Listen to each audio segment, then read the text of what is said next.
The title of the paper is From Biting Teeth to Biting Wit, the Normative Development of Aggression. And I'm going to start with a quote from the 1972 paper on aggression by Anna Freud. And she writes, "A little girl of 3, in the throes of a struggle with her rather wild, aggressive nature, returned from nursery school to report triumphantly on her good behaviour in the group. Not hit, not kick, not bit, only spit." The concept of aggression is one of the most controversial in psychoanalytic theory. Views range from seeing aggression as an instinctual drive on a par with libido, as derived from the death instinct, as an expression of the self-preservative instincts, as a reaction to environmental influences. It can be understood in terms of activity, adaptation and mastery, and as destructive and pathological. The theoretical viewpoint we take profoundly affects our clinical understanding and technique. The capacity for aggression is essential for psychic growth. The healthy development of the self and the capacity to separate and individuate require aggressive activity. Like sexuality, aggression can be used constructively and progressively, or destructively and regressively. Its appropriateness in any specific situation depends on the manner of its expression and the developmental level of the individual.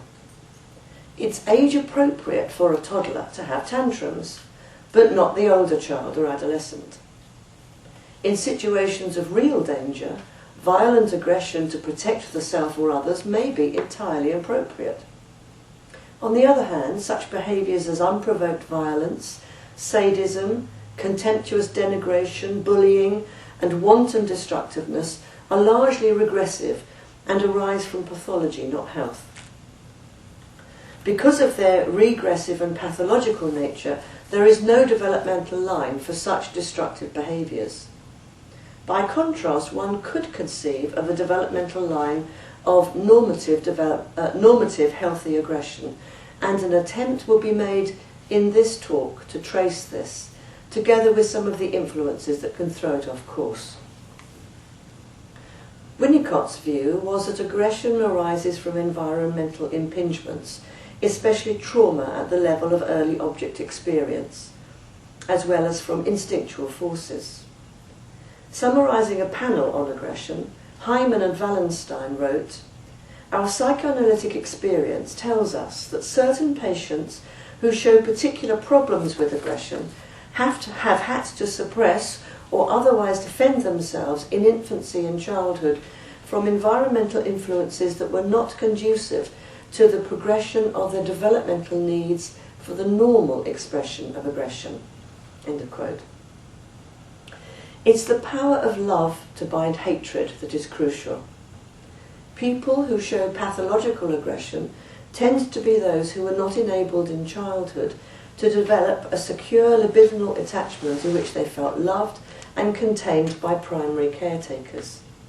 Institutionalized children with multiple caretakers, traumatized children, and those who have suffered severe physical pain, neglect or overstimulation, and children for whom fear has been a daily currency, may show the kind of uncontrollable, apparently senseless destructiveness otherwise only seen in brain-damaged and psychotic children.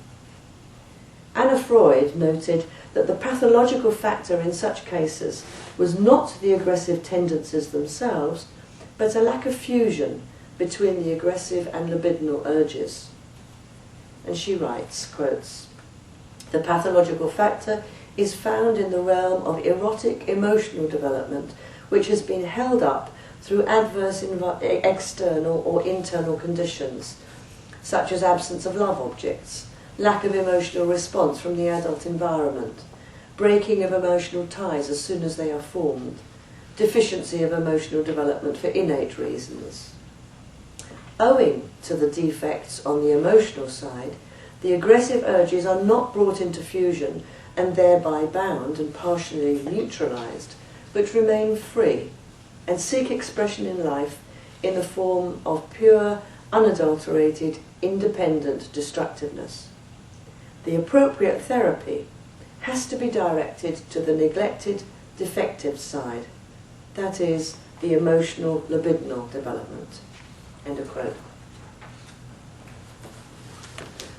There is a danger of equating adult behaviours, feelings and fantasies with those of children.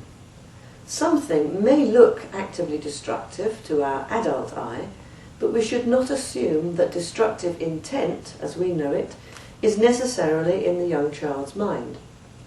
His capacity for mental functioning is limited at every developmental stage by his awareness of himself and his knowledge of the world around him.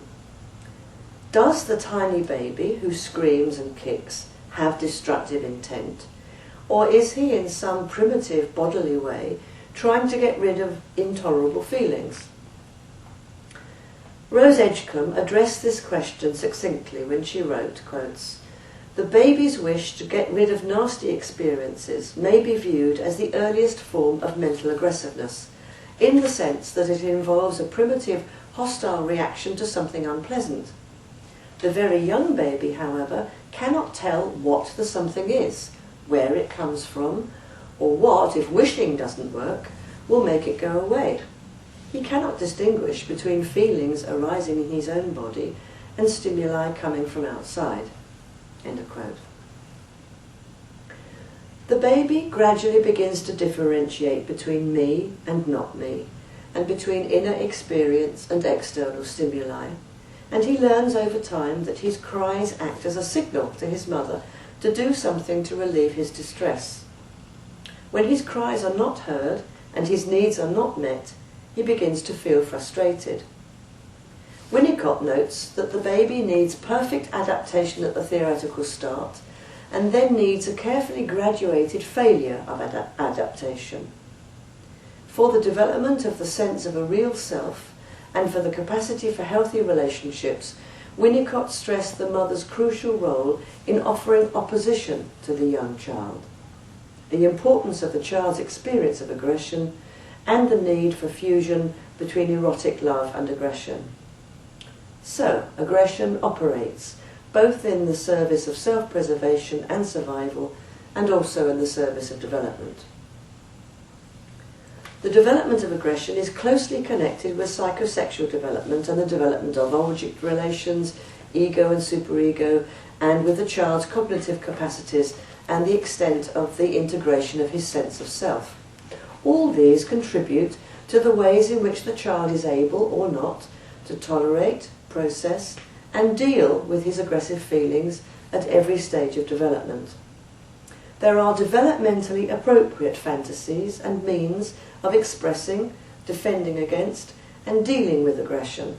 Hence the title of this talk, which implies a movement from bodily to symbolic expression. So we'll start with infancy, from biting teeth.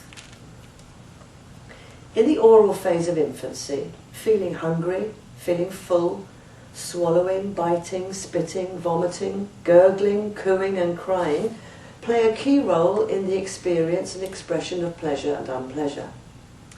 Privation or frustration of basic needs and of a sense of going on being can arouse primitive anxieties of annihilation. We assume that such primitive anxieties trigger the earliest forms of aggression. The adult's loving expression, "I could eat you," aptly mirrors the aggressive, possessive love that the baby has for his mother, stemming originally, we imagine, from his attitude towards her feeding breast. This aggressive, possessive love can be seen in the way that children treat their most beloved toys. Their ears are bitten off, they are flung aside, then retrieved and clutched passionately. In fact, they are loved to death.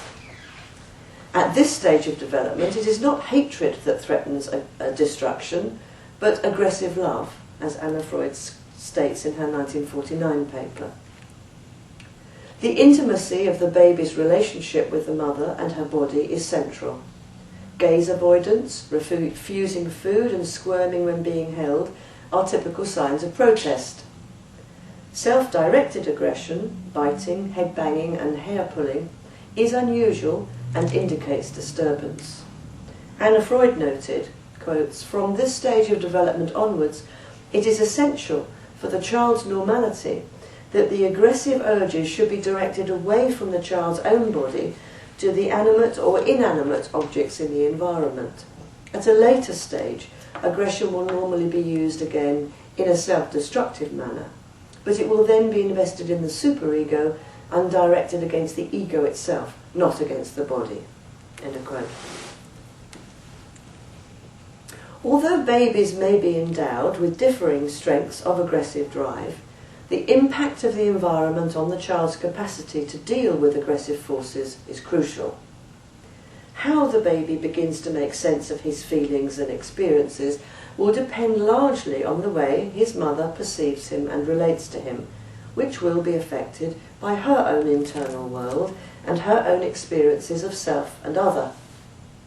If she feels too plagued by the baby's cries and experiences them as an attack, her capacity to empathise with the baby and help him gradually to feel that both she and he can manage his greedy demands will be impaired. This will impede the baby's healthy aggressive development. When a tiny baby feels hungry or frightened, he has no resources for making himself feel better and has to rely on his caretakers. If his needs are not adequately met, his distress, helplessness, and sense of frustration will become overwhelming. He will yell and cry, kick and flail his arms. This constitutes the earliest mode of response to an overwhelming experience, namely a bodily one. The crucial thing from the point of view of development is the nature of the mother's response. Good enough mothering will give the baby sufficiently often an experience of not yelling and flailing into a vacuum, but of having elicited a response that alleviates his distress. This is more than the meeting of a need. It is the meeting up with an empathic and receptive object. It lays the foundations for the capacity to tolerate vulnerability, because helplessness is associated with a protective other.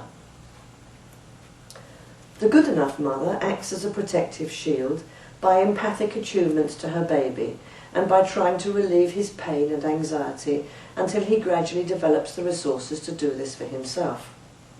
This enables the baby to develop a sense of basic safety and trust, to have pleasurable experiences with the mother, and to form a secure attachment to her. Not only does he feel loved, but also he develops over time a capacity to be attuned to his own internal states, to tolerate his needs, and to differentiate between shades of feeling, so that not every internal state has the same urgency. Prolonged absence of the mother's protective function exposes the baby to unmanageable amounts of anxiety that can lead to a deviant course of aggression and of patterns of relating. A mother may fail to act adequately in her protective function for many reasons. For example, depression, unresolved conflicts over her own aggression, unconscious hostility to the baby, lack of support from her partner. As the baby begins to develop a sense of self-agency, the good enough mother intuitively recognises both that he can tolerate more frustration and also that he wants to exercise his curiosity and do more things for himself. She continues to feel with the baby, but gives him more space to begin to learn how to manage his own feelings and experiences without immediately managing them for him. The baby begins to internalise her protective function.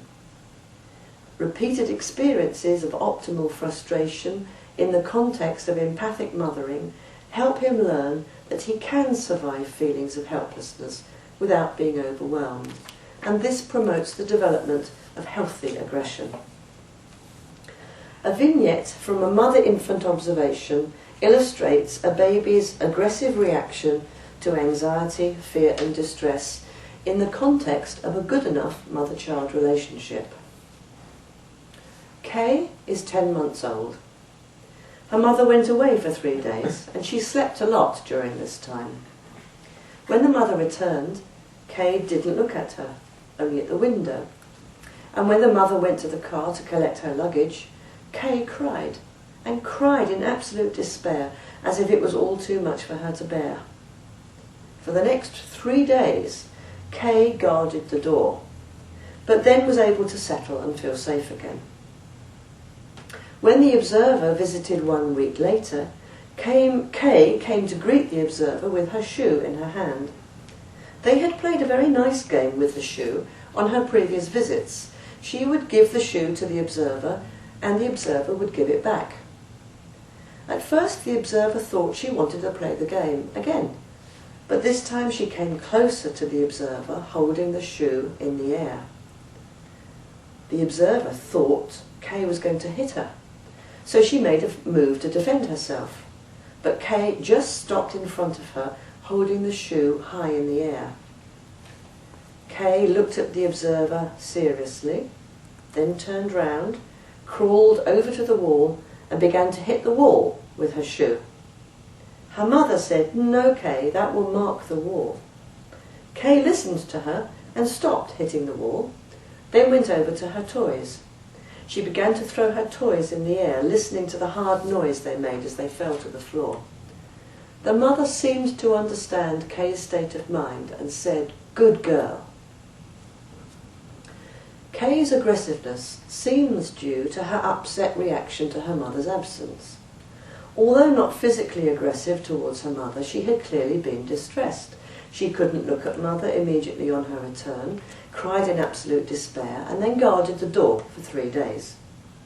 When the observer arrives, someone who regularly comes and goes, we can imagine that Kay remembers her feelings about mother's absence and return, and we can surmise that Kay's aggression towards mother is displaced in her aggressive approach to the observer. But she doesn't attack. Instead, she displaces her aggression onto the wall, and when mother prohibits this, she displaces the aggressive feelings further into a game of throwing the toys and enjoying the hard sounds they make. The observer senses that the mother knows that Kay is displacing her aggressive feelings onto inanimate objects, as she encourages this adaptive behaviour by praising her for being a good girl. Perhaps Kay's secure relationship with her mother enables her to remember her love for mother and wish to please her, even in the face of aggressive feelings towards her.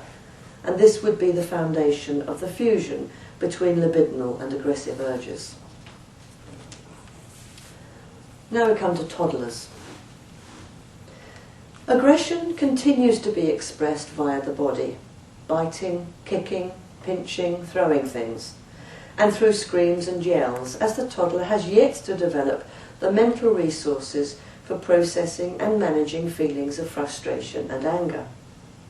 Some cruelty is to be expected at this age, when the toddler is revelling in a sense of powerful agency and before the capacity for concern for the object has fully developed. Cruelty to animals is not uncommon, and the family pet often needs to be rescued, both from the toddler's attacks as well as his aggressive love. Toddlers feel omnipotent, resent being controlled or having to share. They delight in being messy, noisy, powerful and aggressive. Aggression is triggered especially by assaults on the child's omnipotence, by fear of loss of the object and of the object's love, and by core complex anxieties of feeling abandoned or engulfed, as described by Mervyn Glasser. Advances in ego development allow for a wider variety of defences, including reaction formation. When the toddler's wishes to be messy or cruel come into conflict with his internal and/or external world, he may deal with them by attempting to transform them into their opposite. Thus, cruelty may be transformed into pity, kindness and protectiveness. Reaction formation is a very adaptive, civilizing defence, but if overused or used precociously, it can lead to pathological self-sacrifice, perfectionism and obsessionality as maladaptive ways of defending against aggressive impulses. At this stage, magical thinking holds sway. To wish something makes it happen. There is no clear distinction between reality and fantasy, or between internal and external events. So the angry toddler who is left by his mother may imagine that his wish to get rid of her made her disappear. It takes time to sort this out. It also takes time for the toddler to learn that some things he does whilst exploring his environment are perceived by the adults as dangerous, destructive or naughty. He faces the confusing problem which of his many activities are really destructive or aggressive and which are potentially useful and creative. In normal development, the child gradually arrives at some kind of working definition that allows him to distinguish between those of his actions which are actually harmful and those which aren't. During healthy toddlerhood, the child begins to assert more independence by actively doing more things for himself and wanting to do them his way. But he also wants to please his mother, because his well-being is dependent on her love for him. He faces a major conflict of ambivalence as he experiences violent swings between love and hate. He hates his mum when she doesn't gratify him, but loves her when she comforts him and provides for his needs. When he feels hatred, his sense of loving and being loved may disappear. Such intense feelings arise in reaction to many age-appropriate developmental conflicts, and toilet training is an obvious example, where feces, a loving gift or a noxious weapon, may be used as an expression of love or aggression in the mother-child relationship. And as an aside, derivatives of this kind of anal aggressiveness sometimes persist into later life as expressions of contempt. In extreme forms, they appear in some types of criminality. For example, the burglar who literally leaves shit everywhere. If the mother can manage the toddler's anger and hatred without feeling narcissistically wounded, without retaliating, and without needing to deny his negative feelings towards her, she offers him a model for dealing with ambivalence.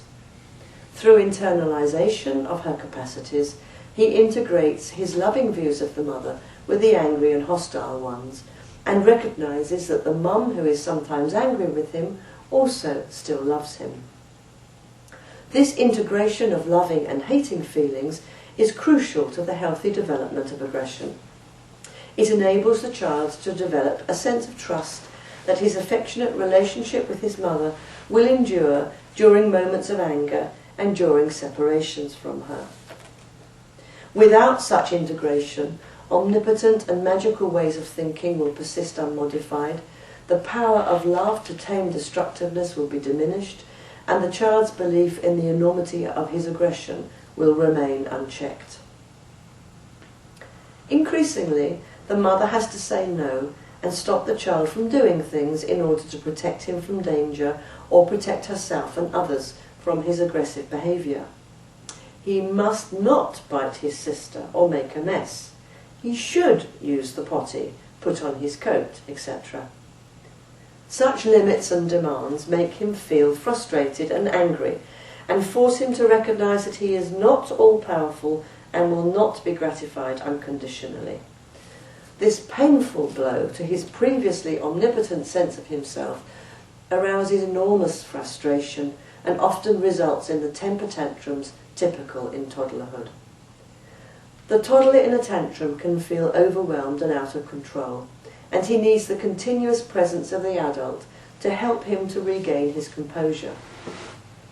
Being angrily controlled or left alone in such a state leaves the child at the mercy of unmanageable panic and does not help him to learn ways of containing and dealing with his frustration and aggression. The parent's ability to treat the child with respect and enable him to feel a somebody whilst imposing restraints on him offers the child a model for internalisation, whereby he can develop an active sense of self and self-respect and also accept limits. Observations from a mother-toddler group illustrate the development of aggression at this stage. Mrs. A loving and attentive mother, was anxious to avoid any confrontation with Tom.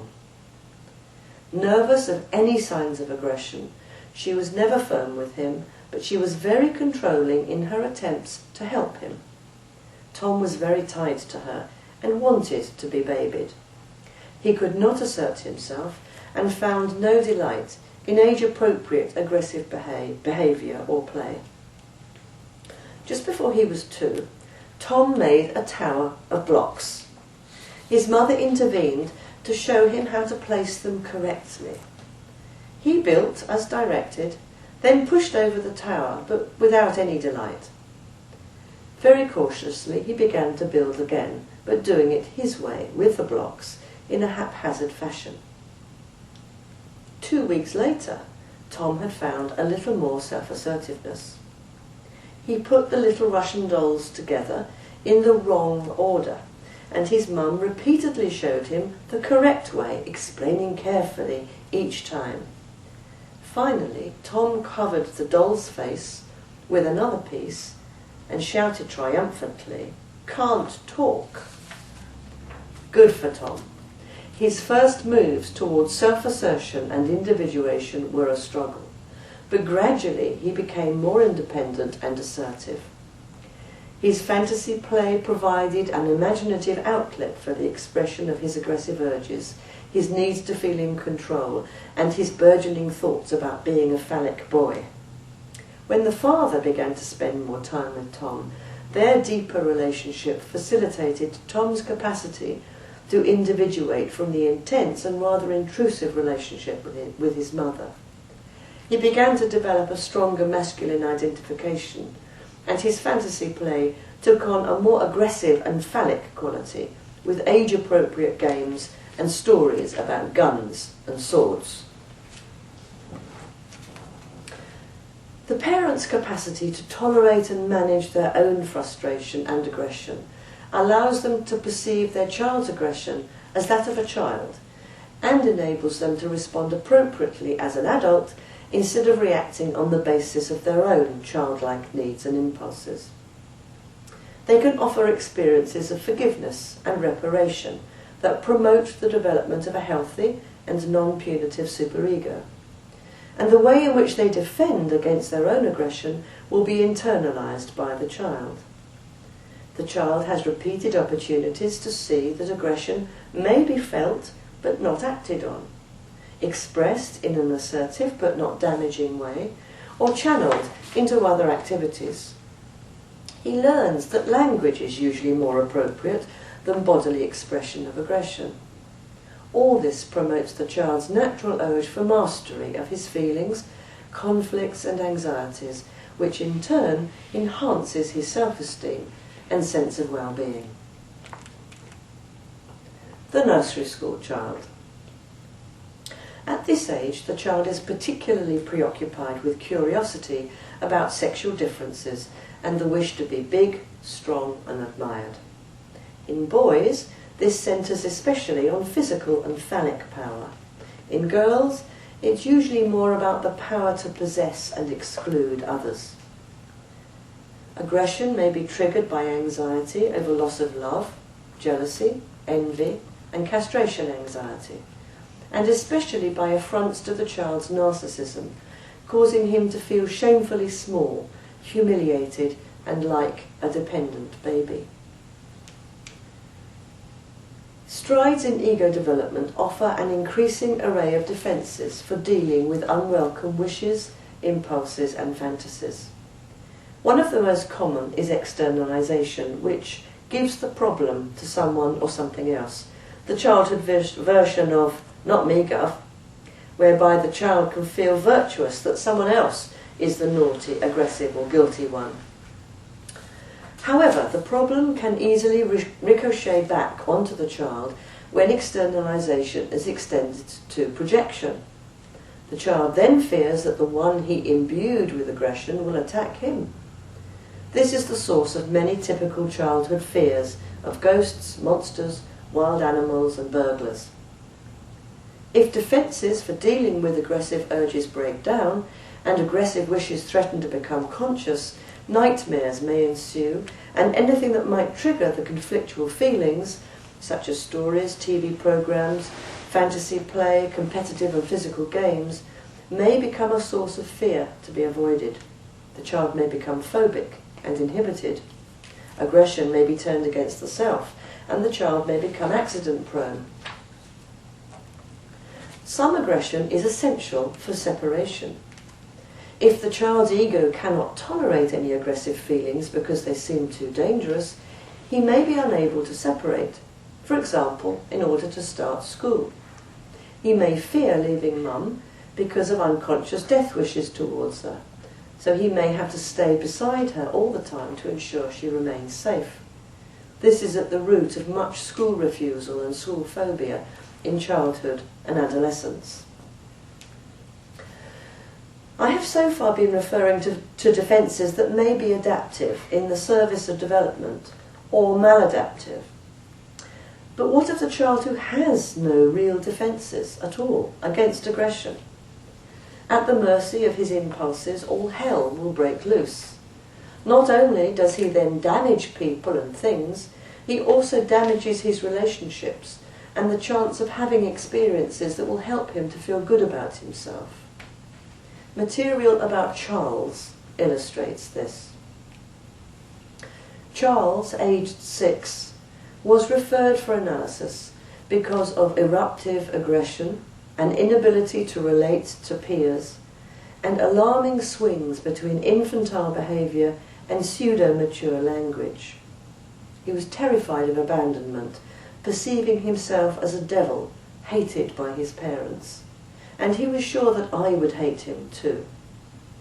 His physical attacks on me were very violent.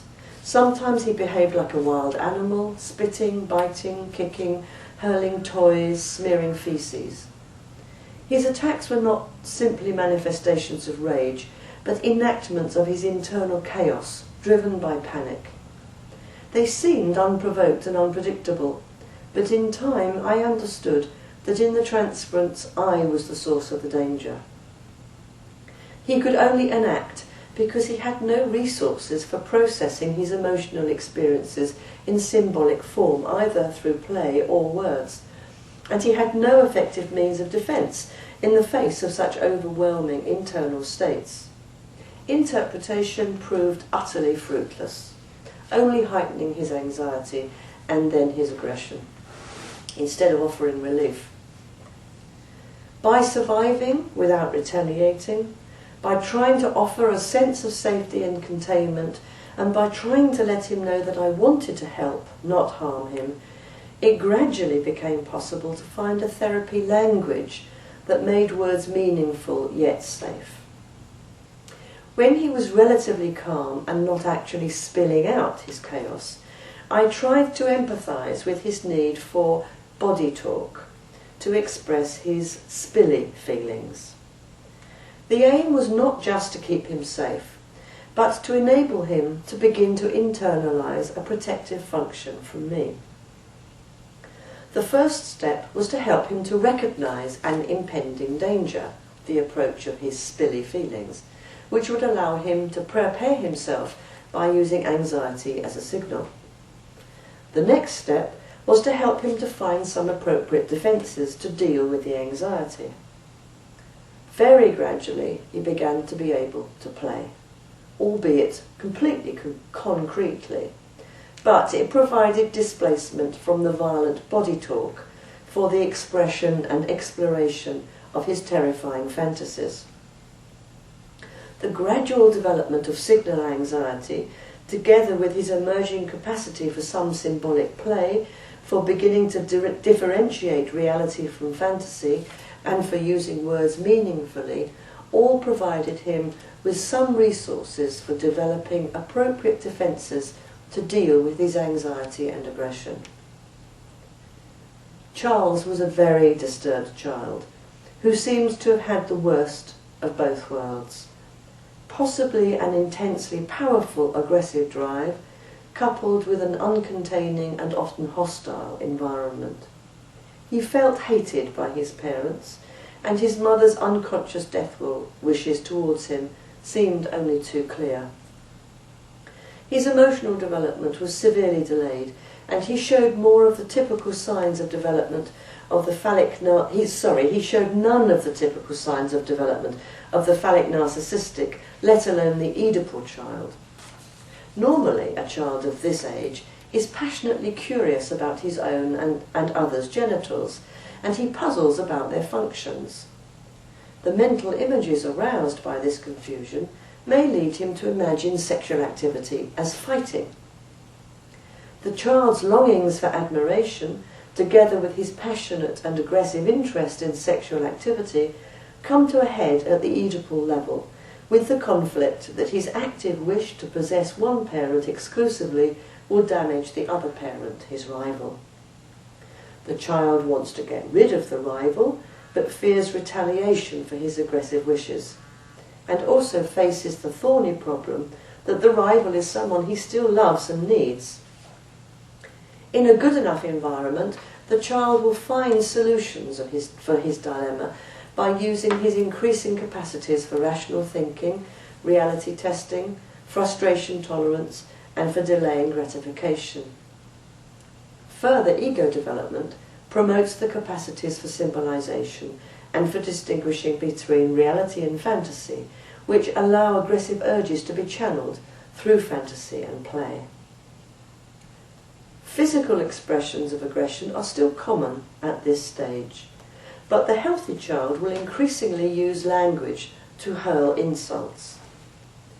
Although some cruelty to animals is expectable in toddlerhood, such cruelty in the nursery-aged child is usually a sign that things are going badly wrong. We now come to latency. If cruelty to animals persists into latency, it is extremely worrying and indicates serious disturbance.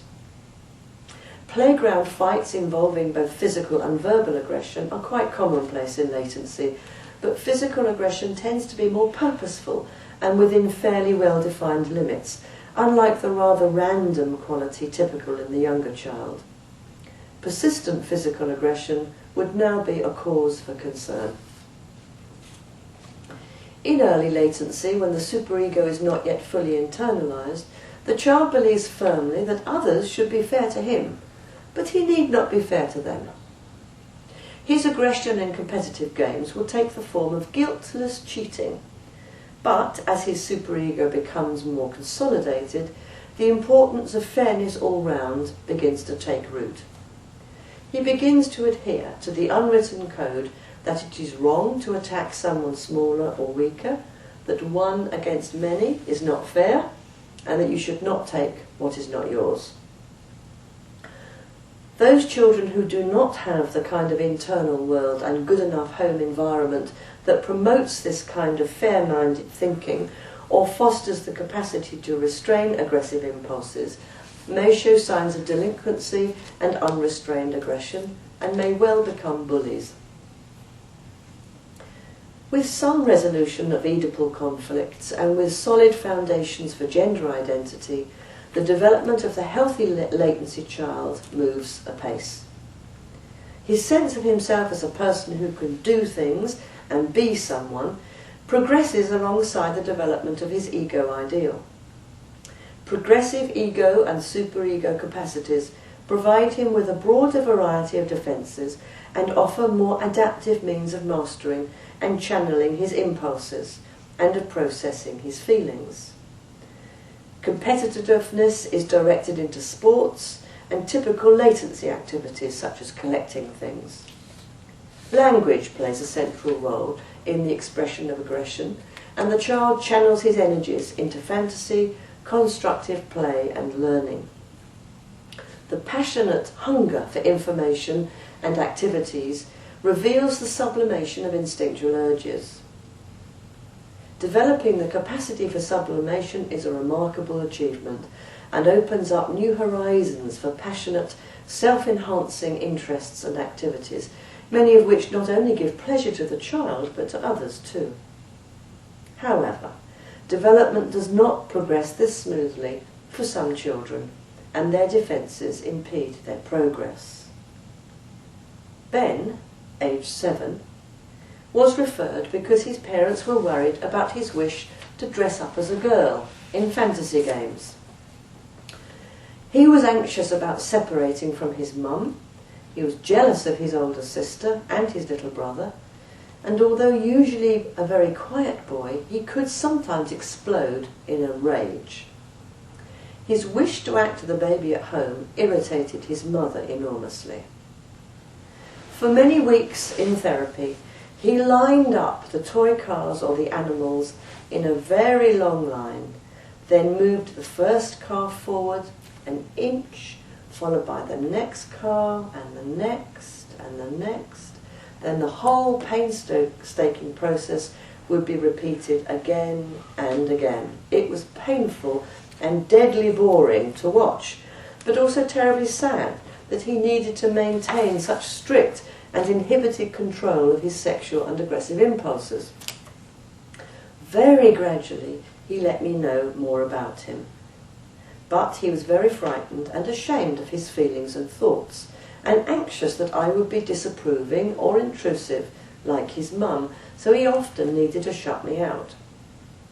Walking downstairs at the end of a silent session, he suddenly said, "It's very dark and I'm going to die."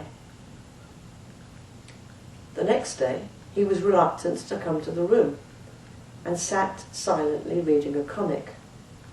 After a while, I said, "I remember what you said yesterday. It was very important. You were very scared and you couldn't tell me anything until you were leaving. Do you remember?" He said no. I tried again. I said, "I remember you said it was very dark and you were going to die. It was such a scary feeling. You hardly dared to tell me, but you did, and that was very brave." He said he didn't want to talk about it, but a bit later he said, "When I'm in bed at night, I worry about a war, about a bomb coming through the roof, but I don't want to talk about it." I reminded him that a few weeks ago he hadn't wanted to talk about his worry about going to the dentist, but he had been able to be brave enough to tell me, and the talking had helped. Yes, he remembered. "It wasn't a worry about having my teeth pulled out, was it?" I said no, and we remembered then that what he'd been worried about was that he would not wake up from the anaesthetic. "Yes, I'm going to forget about it, but I can't. I keep dreaming about it. I dream that I'm a doctor doing that to somebody else. It's better to do it to somebody else than have it done to you." I said yes. Imagining scaring and hurting someone else is a way of trying to manage a worry like that. The following day we played drafts, and I said the game was a bit like a battle, with two armies fighting. When he moved his white pieces, he used a baby voice to make the piece talk about moving forward but staying safe.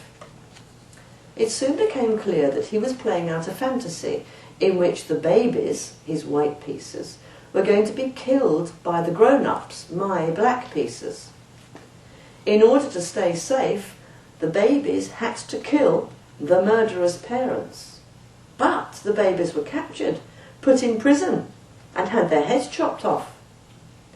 As each baby was, in effect, beheaded, it joined with another dead baby until he ended up with one enormous white piece made up of all the previous dead pieces. As this white piece increased in size, it became the king, then the queen, then King Kong, then the blah blah monster, the double blah blah monster, and finally the triple blah blah monster. It was all powerful and stronger than all of my black adult pieces. I said, "So the biggest baby triple blah blah monster in the whole wide world finally can feel safe because nobody can capture it or kill it, and he's powerful enough to kill all the parents." Ben grinned with triumph. At the end of the session, he carefully put the counters in the box in pairs, but surprisingly, he put a black and a white one in each pair. So I said, "Oh, do some of the babies want to be back with their parents now?" And in a baby voice he replied, Yes, but some don't. I talked about the baby part of Ben feeling so scared and cross with his parents that he wanted to kill them. But that was such a scary thought that he imagined instead that they were the murderers. But then that was terrifying too. I said that all the killing feelings felt just too frightening and he wanted to try to forget them all. And then Ben said, yes, like the bomb worry. It's the baby bit of me that gets very scared, and the big part tells the baby part it's safe, and there are no wars, and there are no bombs. This was a boy who felt utterly overwhelmed by his aggressive impulses and anger towards his parents, especially his mother, and consequently terrified of separating from her. His massive defences against aggression severely restricted his life. Eventually we discovered his fantasy that if he could be a girl or a baby, he would be free of his aggression, free of the turmoil of his anxiety and his destructiveness.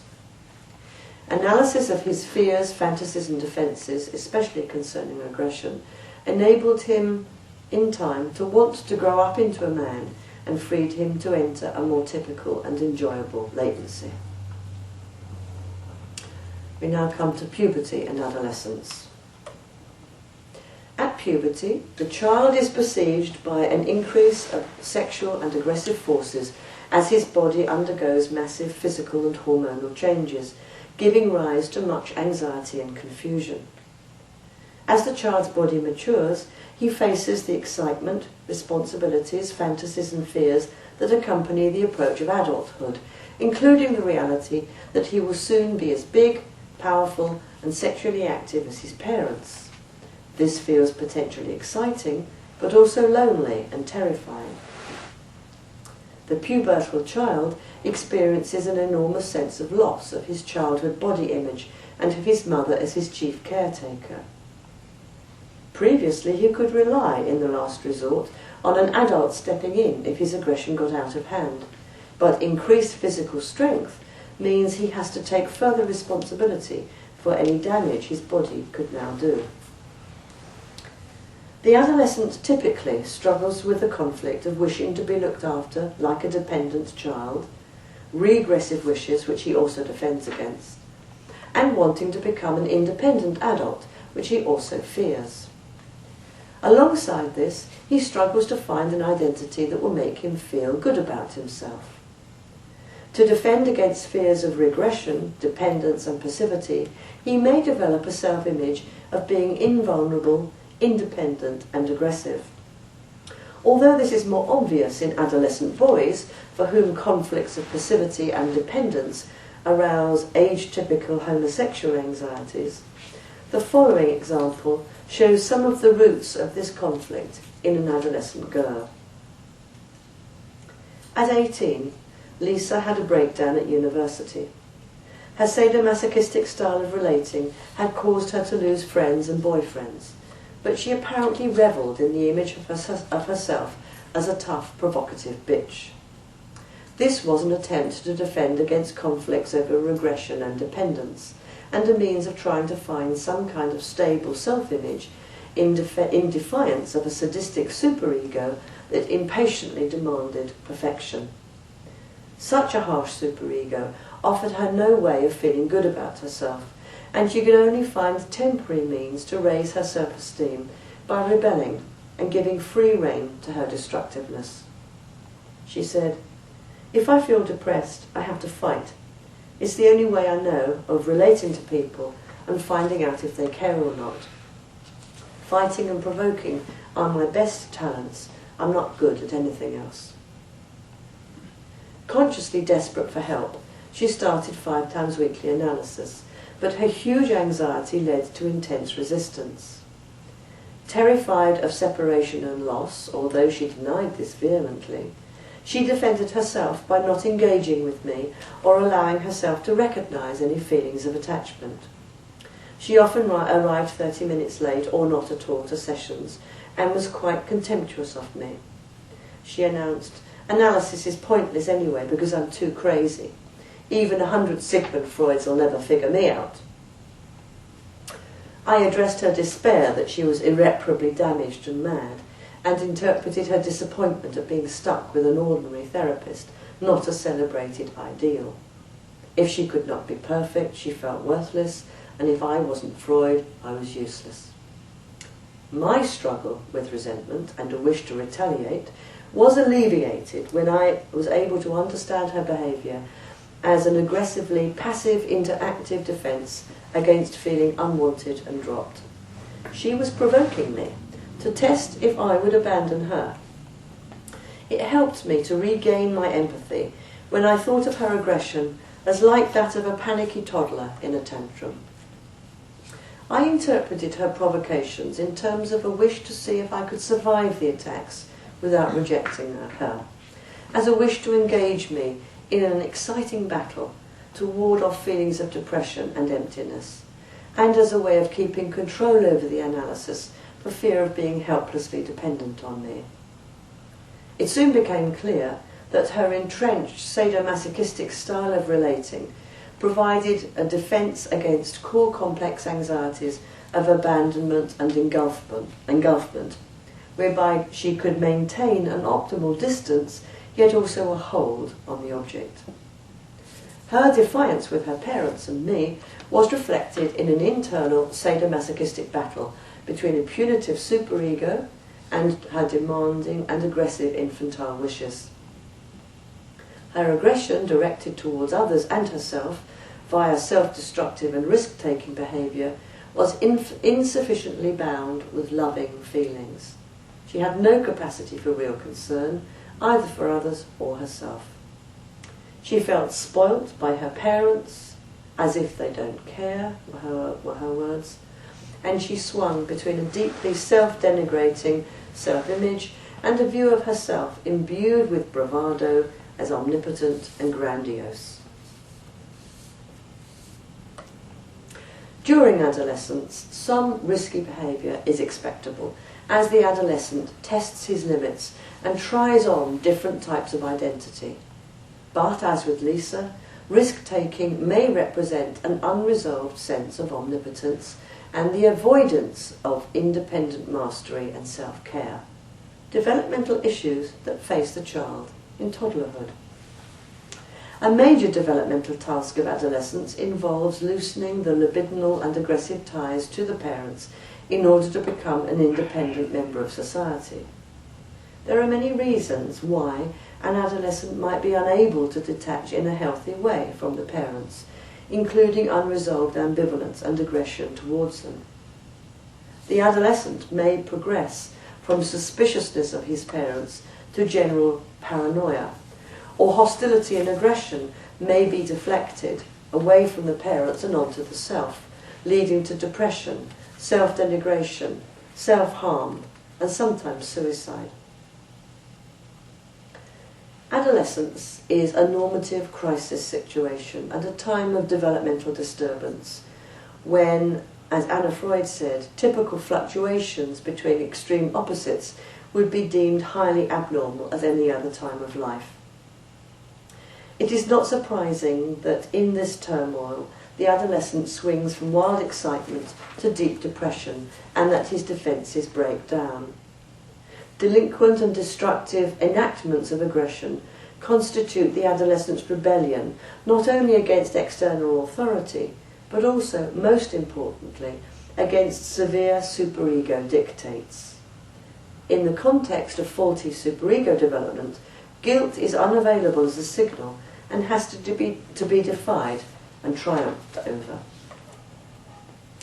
Typical passions of the healthy adolescent concern matters of world importance that he believes are being insufficiently attended to by the adult world, such as world peace, racism, animal rights.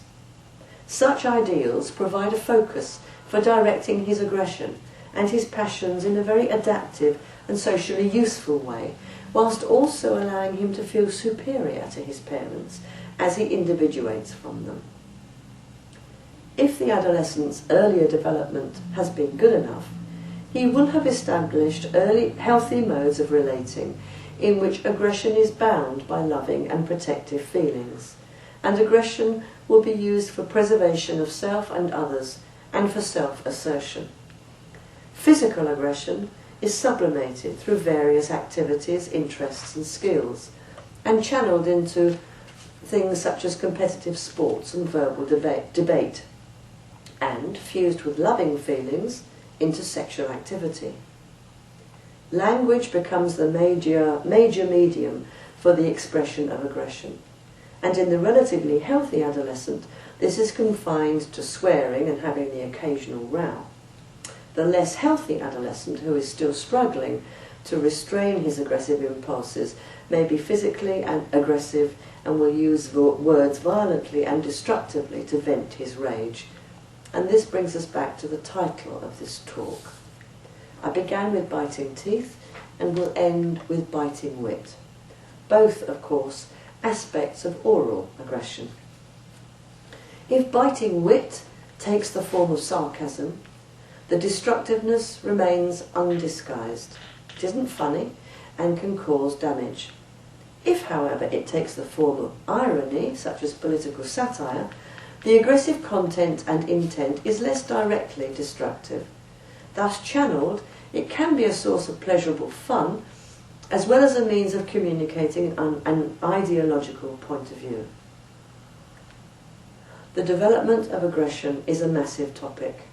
Some aspects have been only very briefly mentioned, and perhaps deserve much greater emphasis, but I have been aiming to trace the main normative developmental issues and to emphasise some of the positive aspects of aggression, which tends to be given less attention. I'd like to end with a quote from Anna Freud, which reminds us that we all retain traces of aggression from every developmental level, and that throughout our lives we continue to struggle with them. And this is the quote. She wrote, "While libido and aggression move forward from one level to the next and cathect the objects which serve satisfaction on each stage, no station on the way is ever fully outgrown."